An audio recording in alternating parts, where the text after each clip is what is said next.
Ladies and gentlemen, you are now entering the Decent Christian Talk podcast. Enjoy.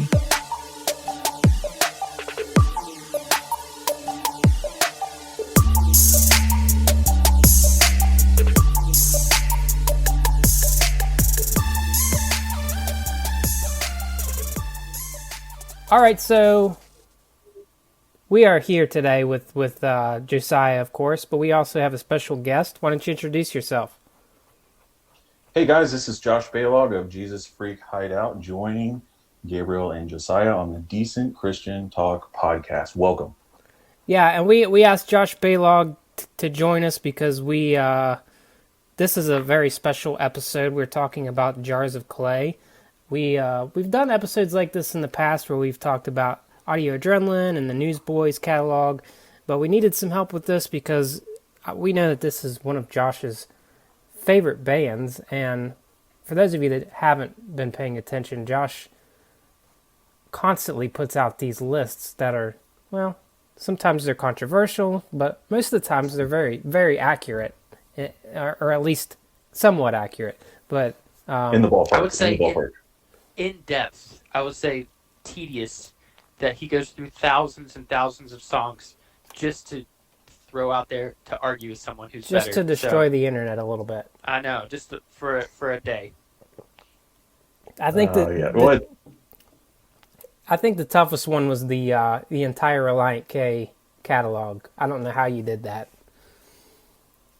That was actually a lot more songs than I was expecting between all of the EPs and things that they've done, but that was a fun one. It's fun for me to try to organize those things and try to put those in some type of order, even if they are not the order that other people would agree with.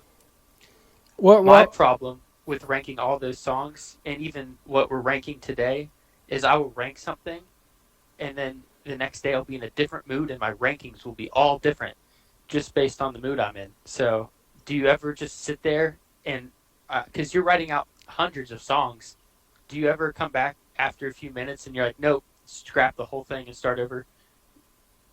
I've had to do that with a few lists. Some of the ones that I've been tinkering with over the years, like the 100 greatest albums of the 90s, I've gone back and tinkered with several times. But usually on the song ones, because you can get really into the minutia of it, I just kind of leave it alone for the most part. I like it. Yeah, I really don't know how you do that, but I think there's a little insanity going on there. But anyway, be that as it may, that brings us to Jars of Clay today. Jars of Clay, they are a band that's been around since the mid-90s. They actually started out, I think, around the early 90s. It's been the same quartet, if you will: Dan Hasseltine, Charlie Lowell, Stephen Mason, Matt Audmark. They take their band name from the 2 Corinthians 4:7, but we have this treasure in jars of clay to show that this all-surpassing power is from God and not from us.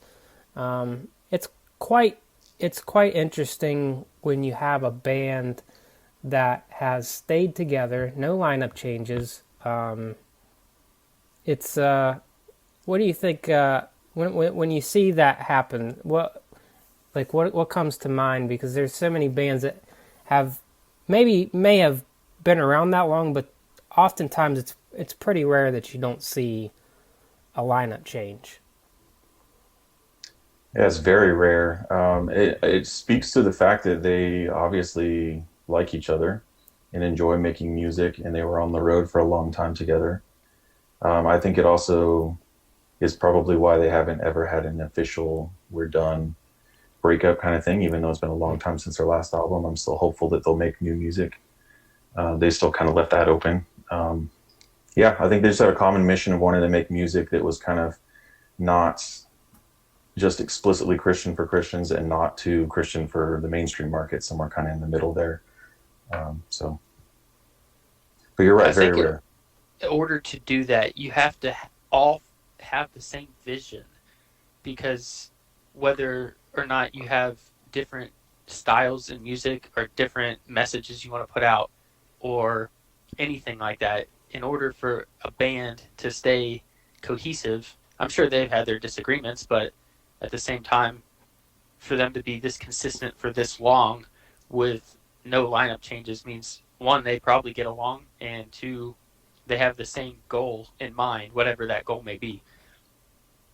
Yeah, and so they ended up meeting in college, or at least they formed in college, and they put out an album in 1994 called Frail. This album actually was their first release. They only released about 1,000 copies or so, and it pretty much is full of songs that ended up on future records. Some on the first album, some on the second album, but that led them to performing at the GMA Spotlight competition in Nashville in April of that year, and they won a competition, kind of a talent competition, if you will. Wikipedia very bizarrely says that they played Fade to Grey and Like a Child, complete with choreography and baby binkies in their mouth, and met with positive responses from record companies who were present. So picture that. That's and I've never heard that before. But anyway, they won this competition. They got signed to a label as a result, and later on in 1995, October 11th, they released their debut album October 24th, 1995. They released their label debut, self-titled, sold over 3 million copies. Jesus Freak Out has rated it 5 stars. This record kind of goes down in infamy as one of the greatest debut albums in not even Christian music, but music history. So my question for you guys is, what was your? I mean, I remember when this album came out, and it was very much an album that had the kind of the genres at the time, like, that were popular, like Oasis and Radiohead, and there was a lot of but at the same time it was a fresh sound, and to come out having the mainstream success that this album had, what do you guys remember about when this album came out? I would have been 14 years old and at a Christian youth camp when I first saw the video for Flood that summer prior to it coming out. And I was hooked from that point on. So I was eagerly anticipating the whole album coming out. And then it would have been the following year at a different youth camp that I heard.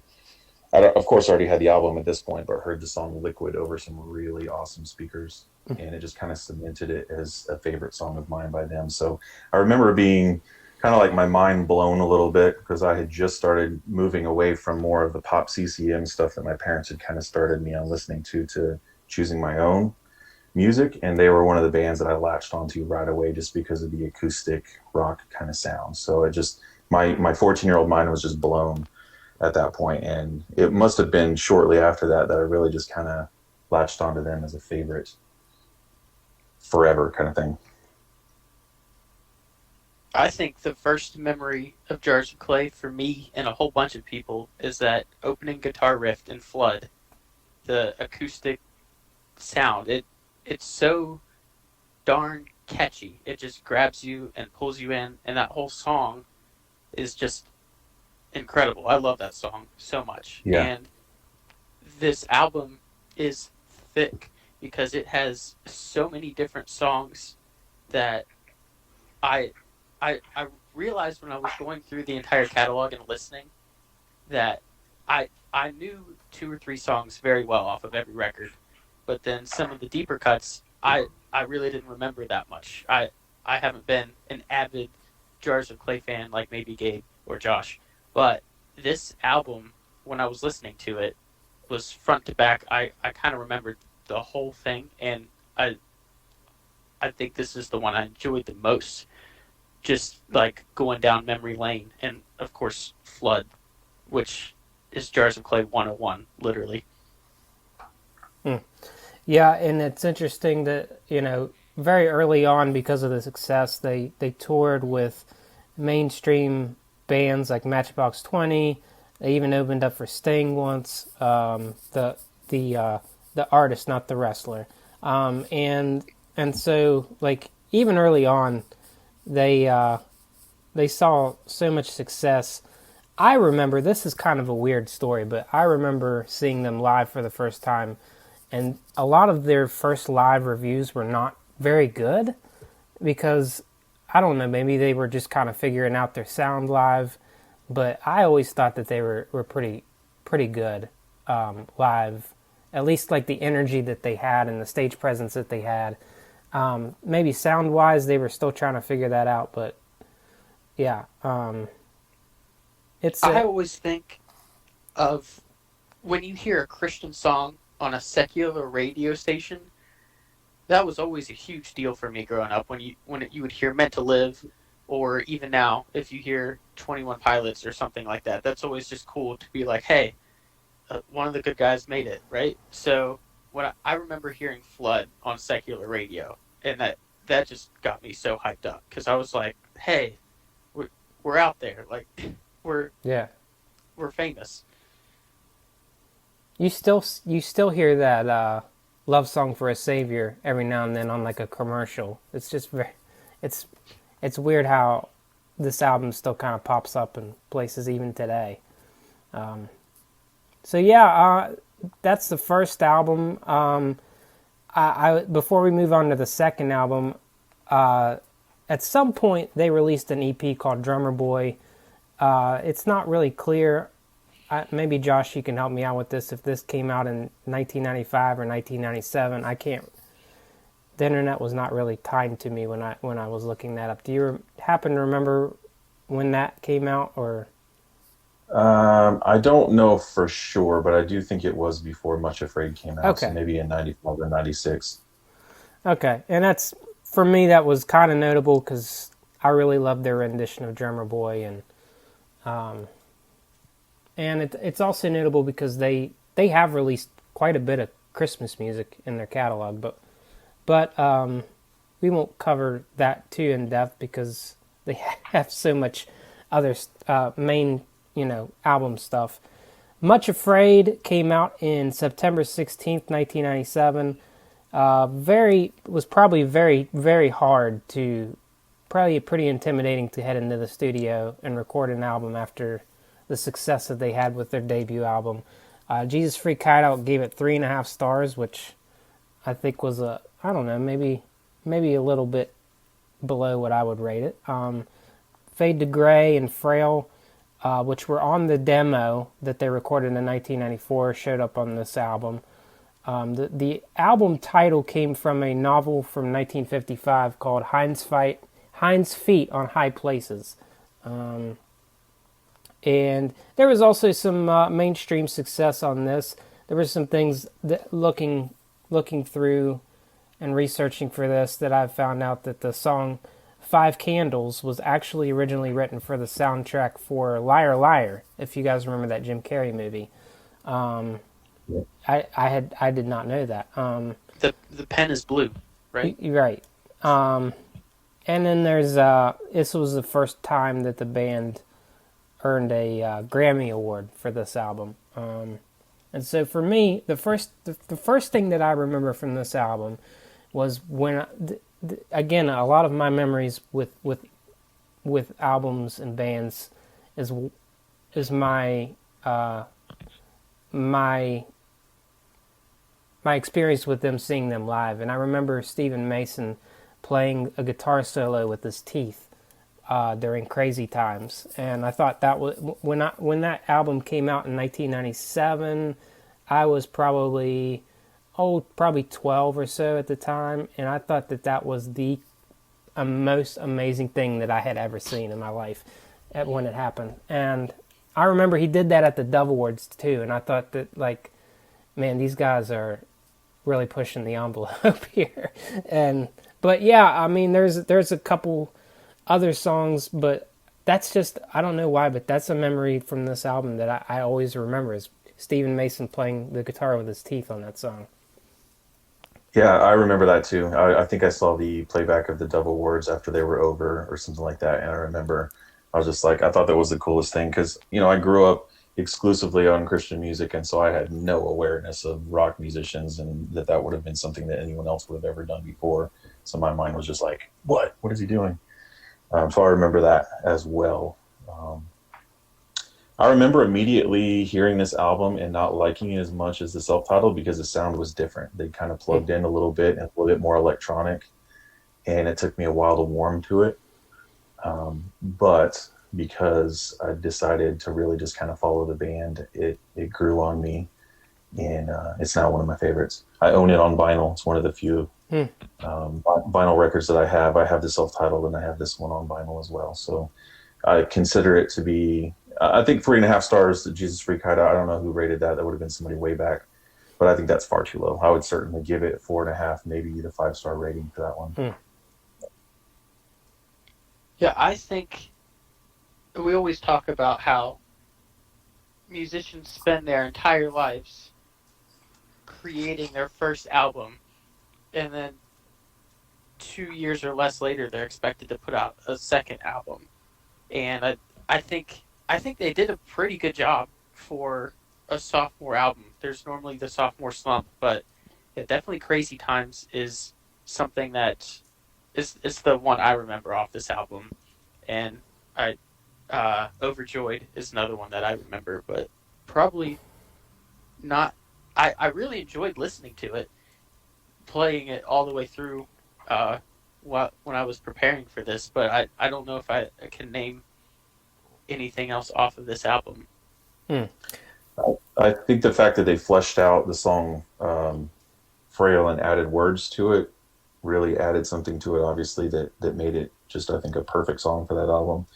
And I really like Fade to Gray, and then I like the song Hymn, just for the poetry that's kind of included in all of that. But I would say I would hold this album up there as top 20 in Christian music as far as like just how lush it sounds and just how beautiful it sounds with the instrumentation.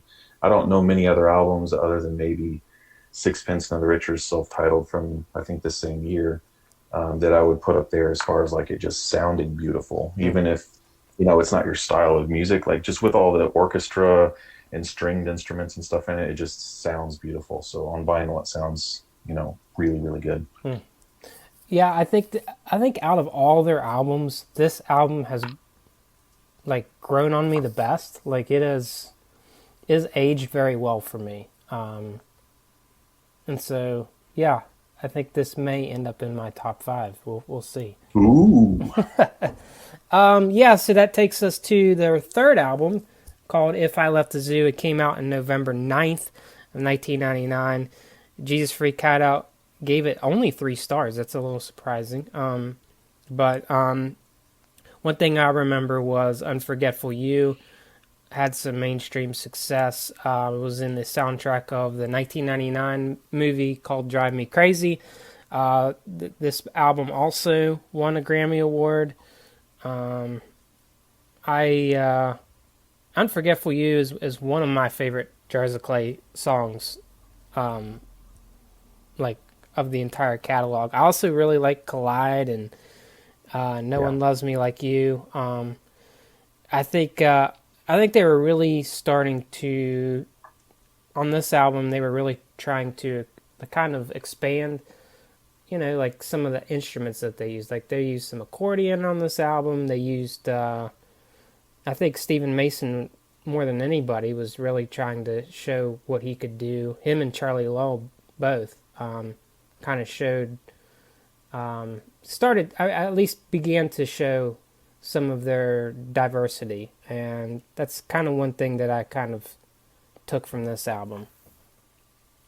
Yeah, I think from what I remember, the producer for this one was somebody they'd never worked with before. I think it was Dennis Herring was his name. He worked with the Counting Crows, and so they had a batch of songs that they brought with him, and I think he had them scrap them all and then just kind of start over. And so there's some songs that didn't get used that are kind of in the Jars of Clay canon that never really got recorded officially. But yeah, they definitely went outside their style, much more rootsy sounding, different instruments. They featured the keyboard much more than they had in the first 2 records.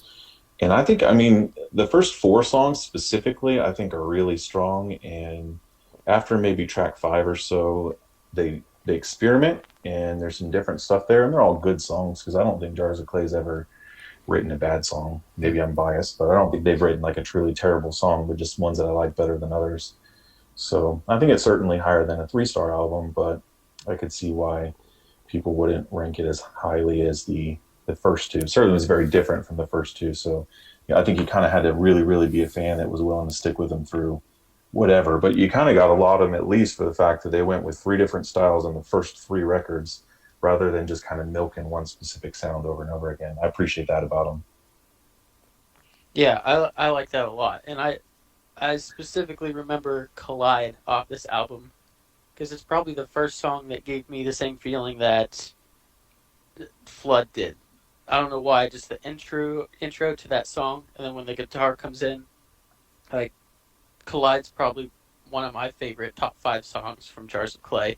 So I really enjoyed, like you said, the first half of this album, the first 4 songs, first 5, like somewhere in there, is songs that I still listen to and still enjoy. So I think that in my memory, this album may be better than I think it is, because I don't really listen to the second half of this album very much. So I don't know. I really enjoyed this album, though. Yeah, I think one of the things that I really appreciated about the album much later is the fact that I got to go and see them do the 20th anniversary concert in their studio. And so seeing it live, because I don't think I caught it live the first time when it came out, just seeing it live, perform live, just added a different level of appreciation. And of course, getting a copy of it on vinyl and having him sign it and everything, and getting to talk with him a little bit, of course, adds a really good memory of this album. But, you know, I was at a time in my life when I was getting ready to graduate high school, or just had graduated and was going to college. And so, it was an important record for me, just as, they're talking about if I left the zoo. I think part of that's just about growing up, and, what will it look like if you leave your hometown and take on new things. And so it has some pretty special significance to me, regardless of whether it's like top 5 or whatever. It's still an important album for me. All right, so that takes us to their 4th album that's called The 11th Hour. It was released on March 5th, 2002. Jesus Freak Hideout gave it 4 stars. The album cover was actually a photograph taken by Dan Hasseltine out of a hotel window in Seattle. And one of the notable things that I saw about this album was the artwork was created jointly by the band. And they really kind of wanted to create something that they had all created together, including like the album packaging, which is really, really weird to even talk about in 2021, having a physical album packaging being so important to the band, when that's kind of unheard of today. But that's something that I really appreciated about this album. There was a couple songs in here that I really, really loved. Revolution, I Need You. This is, I mean, I'm going to be honest with you, a couple of these next albums was an era for me where my genres was starting to shift a little bit. Like the genres that I listened to were starting to become a little more in the vein of like POD and Blindside and Project 86. So a lot of these albums coming up here, probably the next 2 or 3, I don't have a whole lot of memories like listening to when they actually came out. They've actually been albums that I've kind of had to rediscover within the last few years. But I think this album in particular really stands up over time, and I really enjoyed going back and listening to this one in particular. This is one that hit me just at the perfect time. I was in Bible college at the time, and I remember just some of the really honest, open-ended questions that Dan was asking, specifically in songs like Silence. We just had some really great conversations in our dorm room about their lyrics at that point. And it kind of solidified my lifelong love of honest, open-ended questions. Like, I hadn't really experienced a ton of Christian music at that point that was comfortable with asking questions that they didn't feel like they had to answer right in that moment. And so it was kind of this was a faith building exercise for me, for sure, to see that you could have doubts and you could have emotions and questions and still know that God is there, even if it doesn't feel like it. So not necessarily just chasing the feeling of God being there, but knowing that he is there and that he can handle any question that we can throw at him. So it was kind of a perfect album for me, and that I have a really high nostalgia factor for it. A lot of people think it's an album where they kind of returned to their original sound with the first album and the second album. And I think there's a little bit of growth there musically and some similarities, but it's one that I'll always have a high love for. I got to see the concert or the tour for this one, so that's another reason why it's high on my list of Jars of Clay albums. But yeah, it just hit me at just the right time. It's a band that I felt like I kind of grew up with. At the same time, they're just a few years older and just kind of growing up and experiencing life. So important album for me. This is why we bring Josh in, for the excellent content. Because he, like he just said, this is probably one of his favorite, most memorable albums. And I don't know why. I know the song I Need You, but the rest of this album completely escaped me.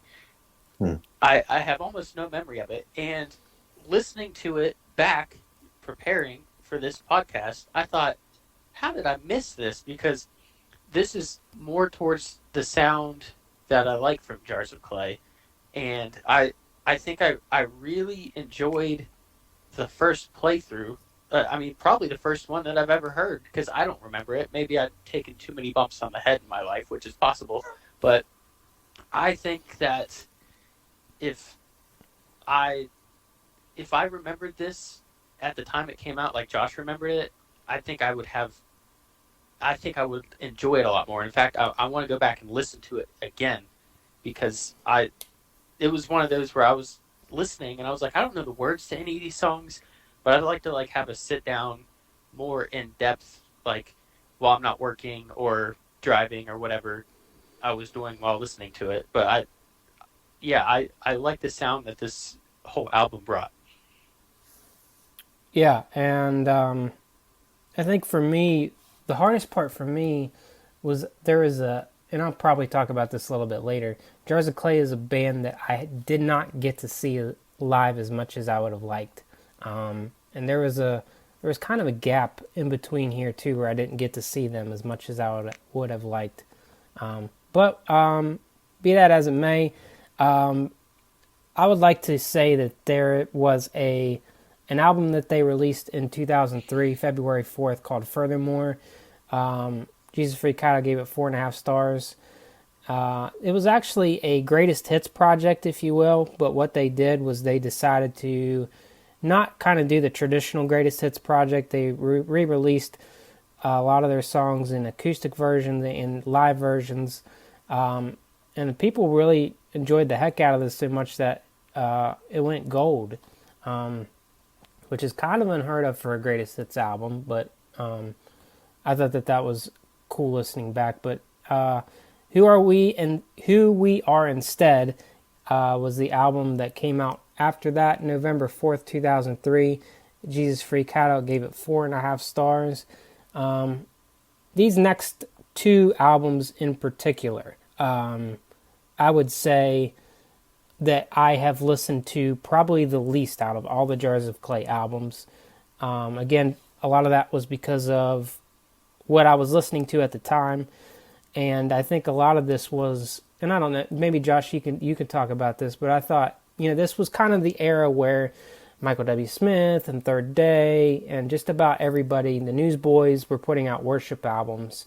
And I felt like these next two albums in particular were Jars of Clay's, maybe not response, but maybe their take on it. And they did it in a way that, was real for them. They did it in a way that was unique to them. And they did not make these next two albums in a formula that would have necessarily been played on K-Love, but still it was a really good contribution to that part of history within Christian music. And I think one of the things that I didn't even know in this era was some of the collaborations they did with people like Ashley Cleveland and Kenny Meeks that I really enjoyed the heck out of. And we'll talk more about some of the more collaborations on the next album after this, but that was kind of my takeaways from this album. What do you say, Josh?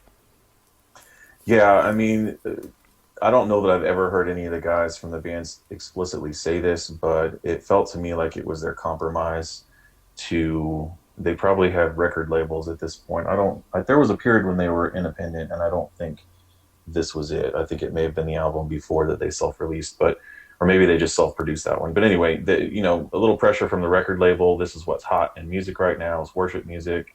That's what we want you to do. This may have been their compromise to. I mean, this Who We Are Instead specifically, I feel like is their most explicitly Christian as far as lyrical content goes album that they've probably done. Like it's just really out there. And I think that goes perfectly with the style of music that they chose to go with. And they just kind of leaned into the Americana, a little bit of bluegrass, very acoustic based type of music. I think it fits those lyrics that they were using very well. But this is one of those albums that it took me a while to really appreciate.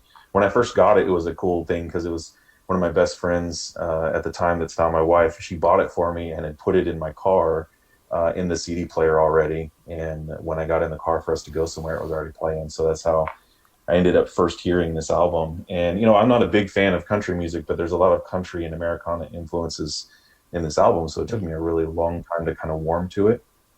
So other than the fact, that I had that fond memory of her buying that for me and then us being able to see the tour for this that they did with Caedmon's Call, which is another favorite band. It felt like a compromise, like redemption songs specifically. But I can fully appreciate the fact that they did it on their own terms. They could have just done worship covers, but they wrote, original songs here with, I think, one or two covers on Who We Are Instead. And then with the next album, it's a hymns covers album, but it's not just the most often hymns that you would hear covered over and over and over again. It's some of the more obscure ones, and they kind of put their own style to it rather than just going with the worship formula. So I think there may have been some pressure from the record label. Again, I don't think I've ever heard them say that, but that's just kind of my take on it at this point in their career, because this is a point in their career where they hit a stretch where they're putting out an album, I think, from 2000, from Redemption Songs forward, there's an album every year for 5 years that came out. So they were cranking out some music. That's a lot of albums. It's a lot of albums. In the 2000s, they were pretty prolific. I think they had 1, 2, 3, 4, 5, 6 plus furthermore 7. So like 7 albums come out in a 10-year span. So it took me a while to warm to this one, but it has become one of my favorites just because I think the lyrics are just a lot. I'm a lyrics guy, so it's, one to really be able to kind of examine and lean into. So I think for all the reasons that you enjoyed it, I didn't enjoy it. This is probably near the bottom of my Jars of Clay list. And it's not because it's bad, but like you said, there was like a folksy country genre that they hit on every once in a while, and that's just not for me. And then I was also cursed with, I was 13 when this came out, so I did not often have control of the radio. So if Gabe wasn't listening to it, I wasn't listening to it. So as he stated, he didn't really listen to this one very much, probably one of his least listened to albums, but because he was bigger than me, I didn't listen to it either. Yeah, and I think, as Josh touched upon, Redemption Songs came out March 22nd, 2005. Jesus Freak Out, I gave it 4 stars. This is actually, I'm a sucker for hymns and old like spirituals, and the way that they reimagined a lot of these songs, and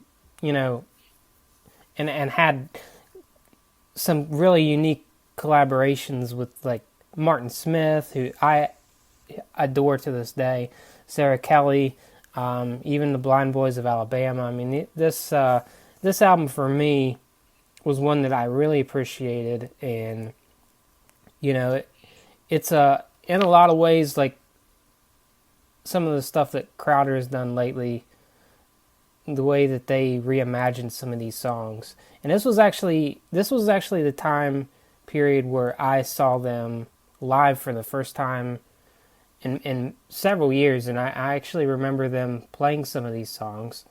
God Will Lift Up Your Head in particular, that I just, to this day, I get goosebumps listening to that song. And also during this time, they did a cover of a U2 song called I Need You, and I remember when they played that song live, and also played songs like I'll Fly Away, like this was like my reintroduction to Jars of Clay. This is when I really started to get back into them, was on this album. And so, which is really weird because I usually do not listen to this type of genre, but I don't know, I just really appreciated the way that they approached this album, and I don't know, it always has a place in my heart when there's hymns involved, I guess.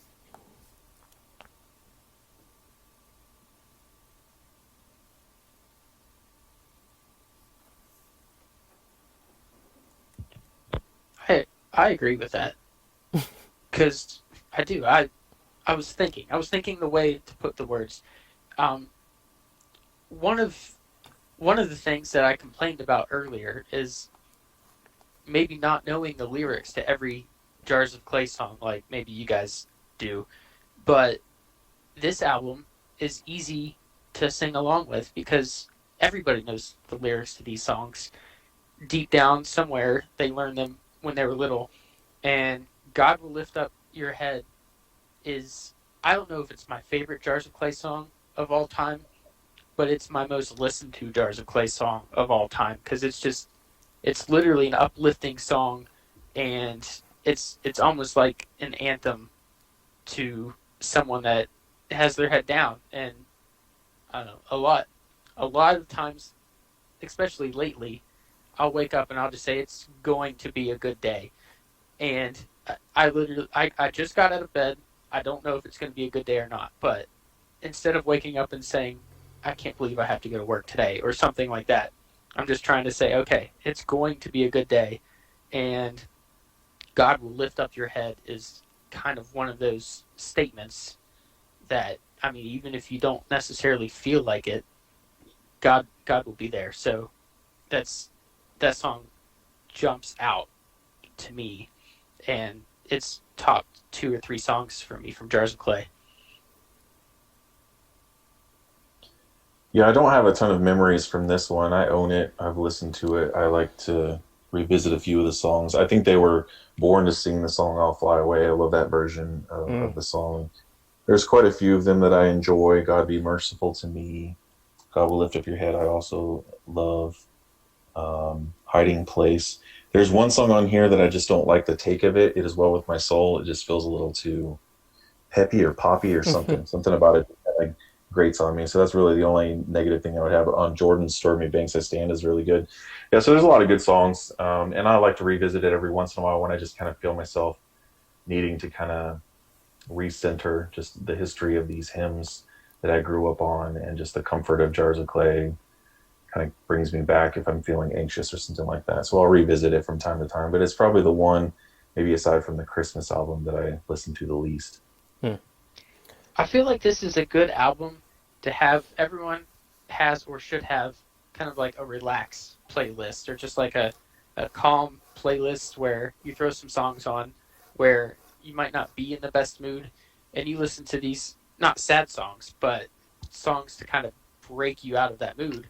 But they're also not songs that you're going to like jump up and down to, I guess. But I think that this album is kind of in that vein for me, where it can pull me out of a bad mood, which sometimes I need. Yeah, so that takes us to Good Monsters, which came out September 5th, 2006. Jesus Freak Cat gave it 4.5 stars. Dan Hasseltine, in an interview, said that this album was based on a lot of the experiences that he had. That was kind of part confessional, part euphoric. A lot of the experiences and conversations that he's had with like addicts and failures, and he just wanted to make an album that was about recovery and grace and mercy and freedom. This album won a Dove Award for the Best Rock Contemporary Album of the Year in 2007. I think this album for me was like Jars of Clay getting back to meat and potatoes of what they do best. And not that they didn't enjoy what they did with their last two albums, but I feel like this was more genuine for them. And like Dead Man Carry Me is like, for me, like that is the very much the Jars of Clay sound that I had missed the last few years. And this album for me was, again, like part of the rebirth of Jars of Clay for me. Within, the last couple years, seeing them live right before this album came out, and then this album coming out, and it was like, okay, this is the Jars of Clay that I really grew up with. Yeah, this one for me, I always associate it with the time period when they got really active with Bloodwater Mission. I'm not sure when exactly they started that. It would have been maybe a few years prior to this release, but I was associated with that, and you can kind of see it reflected in some of the songs, specifically like Gives Heat, I think has an African children's choir in it. But there's some really good songs on here. Oh My God, I come back to that one a lot. All My Tears is a great cover of I think it's Ashley Cleveland song, if I'm not mistaken. So I think there's some really solid stuff on here. And I have a sneaky suspicion it might make its way into my top 5 later on. We'll just see. Spoiler alert. I think that this is right in the era where almost like the Newsboys, they put out their worship albums. Audio Adrenaline even put out, so I don't know if they put out worship albums, but they kind of like toned down their sound a little bit. And I feel like there was just a general consensus, like Gabe said, across a lot of Christian bands. Okay, we're putting out a worship album this year, and maybe we'll put out a second one. And then they all decided, okay, now that we did that, we're going to get back to our sound. And Work, right off the bat, in this album kind of set the tone for me. And this is when, I would have been in high school when this came out, so I guess I would start to maybe listen to lyrics more than I would in the past. And the line, I have no fear of drowning, it's the breathing that's taking all this work. Like, I don't know, that just was kind of a cool thought to me. Like, it's easy to just kind of like give up, but like pushing through and doing the work, like it's not always easy, but it's worth it. So I think that lyrically, this album, like Dead Man, Work, a few other songs later on, I really, really enjoyed. Good Monsters, I enjoyed that song as well. So I think even though at this point in my life I was listening to probably more Demon Hunter than I was Jars of Clay, I really liked this album. So, following this album, they put out another Christmas album called Christmas Songs, came out on October 26, 2007. Jesus Freak Hideout gave it 5 stars. So, it, this Christmas, when you want to listen to some Christmas music, you should go check this out. It's notable because this album was actually about the time that they transitioned to their own label called Gray Matters. And so, like, this is kind of a transition time for them, which would lead to an album called The Long Fall Back to Earth, which came out April 21st, 2009. Again, Jesus Freak Hideout, 5 stars. They're giving out 5 stars to Jars of Clay quite often here. This album was nominated for a Grammy, nominated for Dove Awards. This album for me, there's so many amazing memories from this album. And I remember listening to that open heading into Weapons for the first time. And it was, I mean, it was Jars of Clay, but at the same time, it was just so much different than what they had done before in a lot of ways. And for me, this album was one of the more vulnerable albums that they had ever written. Safe to Land, for me, still, it's hard for me to listen to that song and not cry a little bit. Because I can feel, I don't know, just some of the tension in that song still today. But this album for me, I don't know, Josh, what you think, but this album for me it seems like one of their more vulnerable albums that they've written. Yeah, it's very personal. I always think of this as a lot of their songs are about relationships, but this one's very much about husband and wife relationships. And yes, there's tension, there's some of it good, some of it bad. Safe to Land is a beautiful song. I think that captures that really well. Just the idea of being a musician that's traveling around on the road and then re-entering back into the family life and with wife and kids that you haven't seen, for weeks on end because you've been out on the road. Just a very vulnerable, like you said, question, but very beautifully stated, and the music is just gorgeous. So yeah, it's a great song, and it is an album about relationships through and through. And it's another one, like I know I've said this several times already, but it's like, okay, well, they switched up the sound again, because there is some elements that make Jars of Clay that are present there, but it's very much more in the vein of an 80s synth pop kind of stuff, which they had never really delved too deeply into before. So I was like, okay, well, this is a little different. But they definitely reward you for sticking with him in their lyrics and then just in the nuances of the music that they produce, because again, I don't think they do anything poorly. And so it's really worth digging into, taking the lyric booklet, and just kind of looking and seeing what they have to say. So I think it's just, overall, it's a beautiful album. It's got some really good bonus tracks that come with it that they released, I think, much later. And I would love to own. Actually, I do think I have this one on vinyl as well. So another good one to listen to on vinyl. Just very beautiful sounding. I think that my most vivid memory of this album is Two Hands.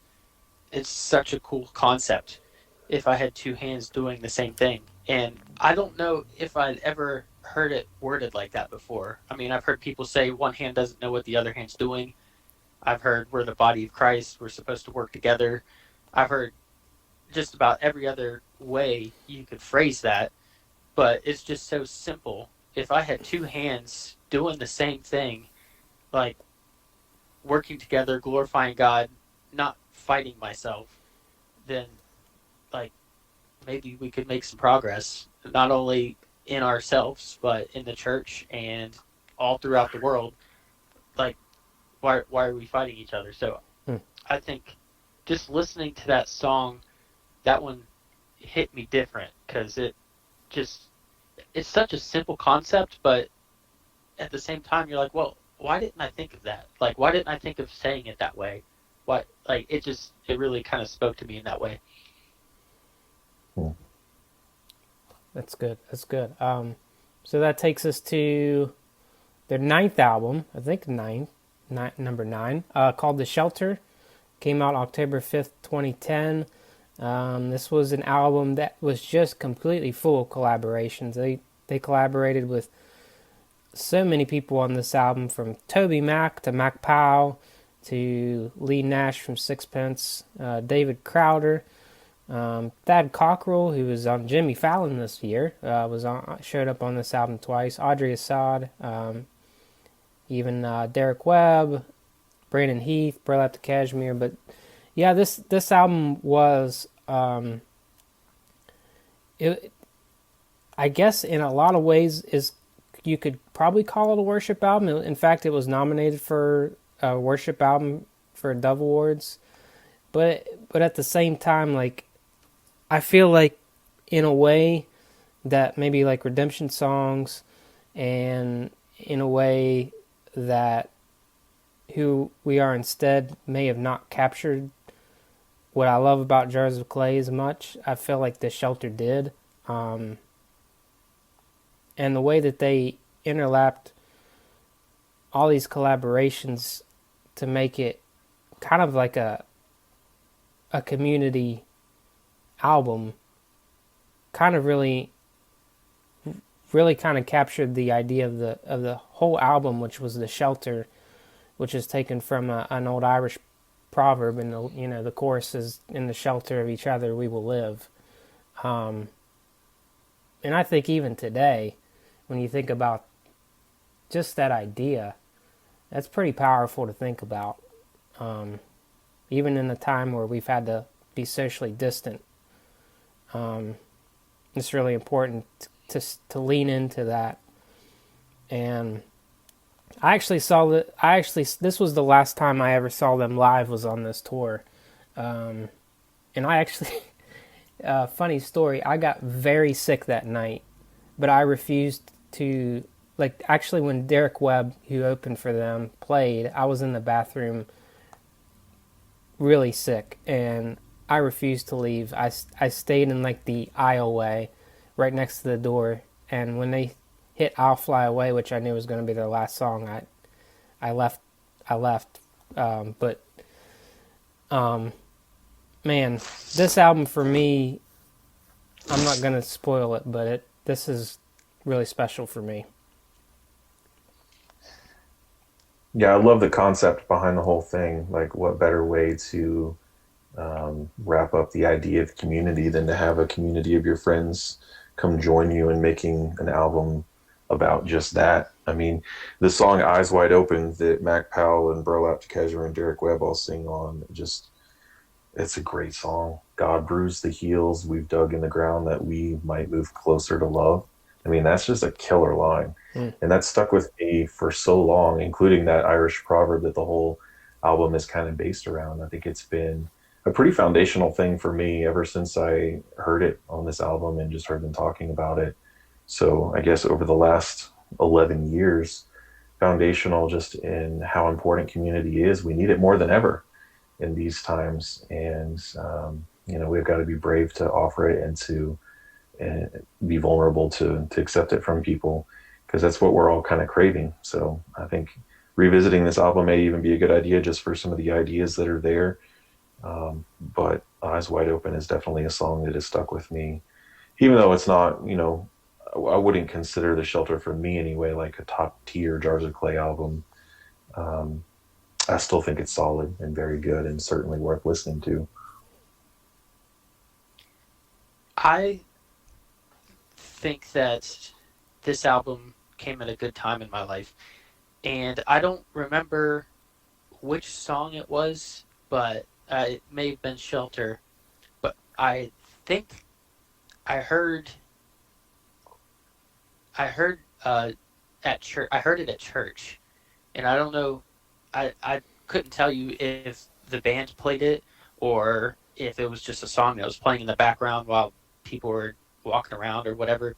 But I just remember thinking that's a really good song, and I found out what song it was, and I was like, "Oh, Jars of Clay put something out." I didn't know, so I went and I listened to this album, and "Small Rebellions" is one of my favorites. "We Will Follow" is one of my favorites. "Shelter" is such a cool concept. It's another thing, like the phrase "two hands doing the same thing," just in the shelter of each other. That's just such a cool way to put it. Shelters protect you. You're in there together with people. You're not alone. I was at this point probably off at college feeling alone. So I don't know. This album came to me at a good time. So I really enjoyed this. So that takes us, unfortunately, to their last full-length album, called "Inland," called August 27th. And I say unfortunately because it's, to this point, their last one. August 27th, 2013. Jesus Freak Cat, I gave it 4.5 stars. this album for me, it's a big departure from what they did with The Shelter, where this album is not at all what I would consider like a CCM album.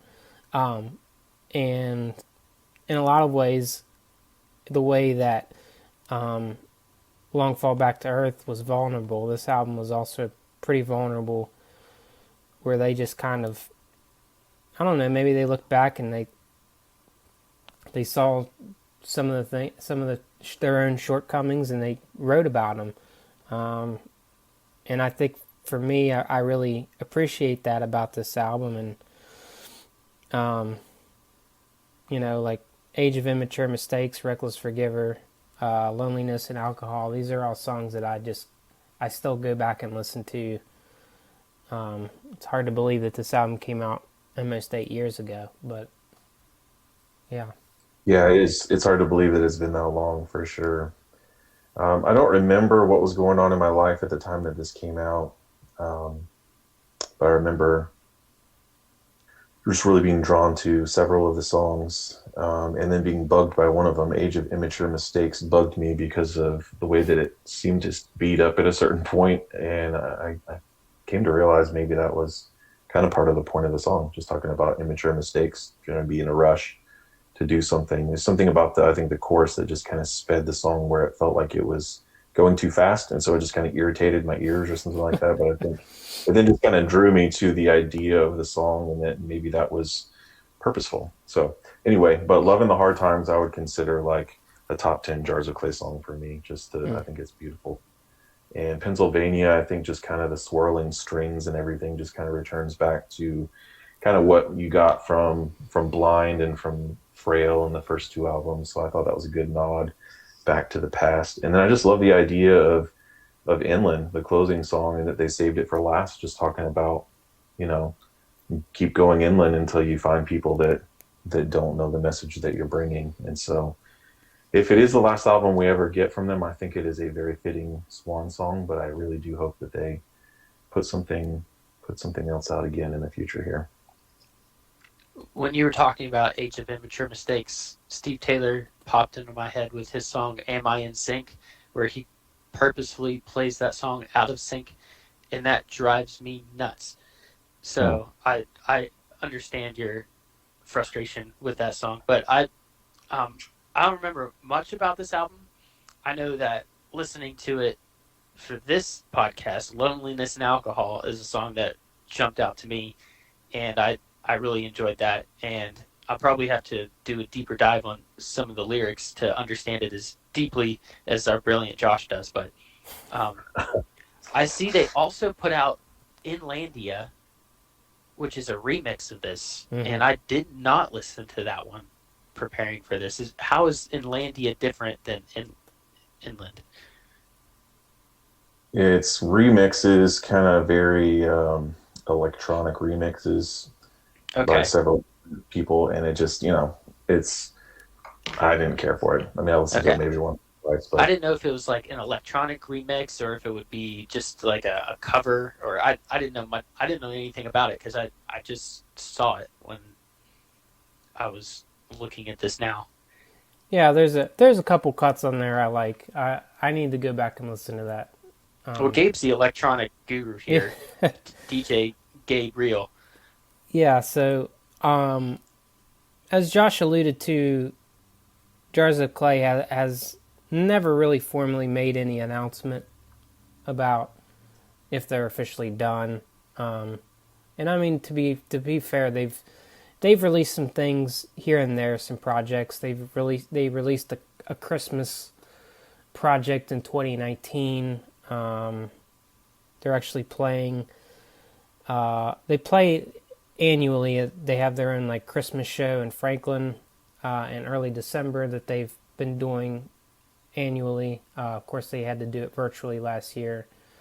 And they're playing at the White Owl Festival Memorial Day weekend this year. Our friends at UTR Media are doing that, putting that together in Nashville. You can check that out at whiteowlmusicfest.com. I think, Josh, you're headed to that, right? I will be there. So if anyone else wants to go and meet me in person for some reason, that I don't know why you would, but you could because I'll be there. Josh will You be have a signing beautiful autographs. voice. Yeah, but just some news. I know that they recently had a flood in their studio. So Ha. if you want to, yeah, I know that's kind of a tragic turn of events with their, yeah. But anyway, you want to head over to their merch on their website and then maybe buy something. I'm sure they'd appreciate that during this time. I'm sure they probably have some things that they need to replace.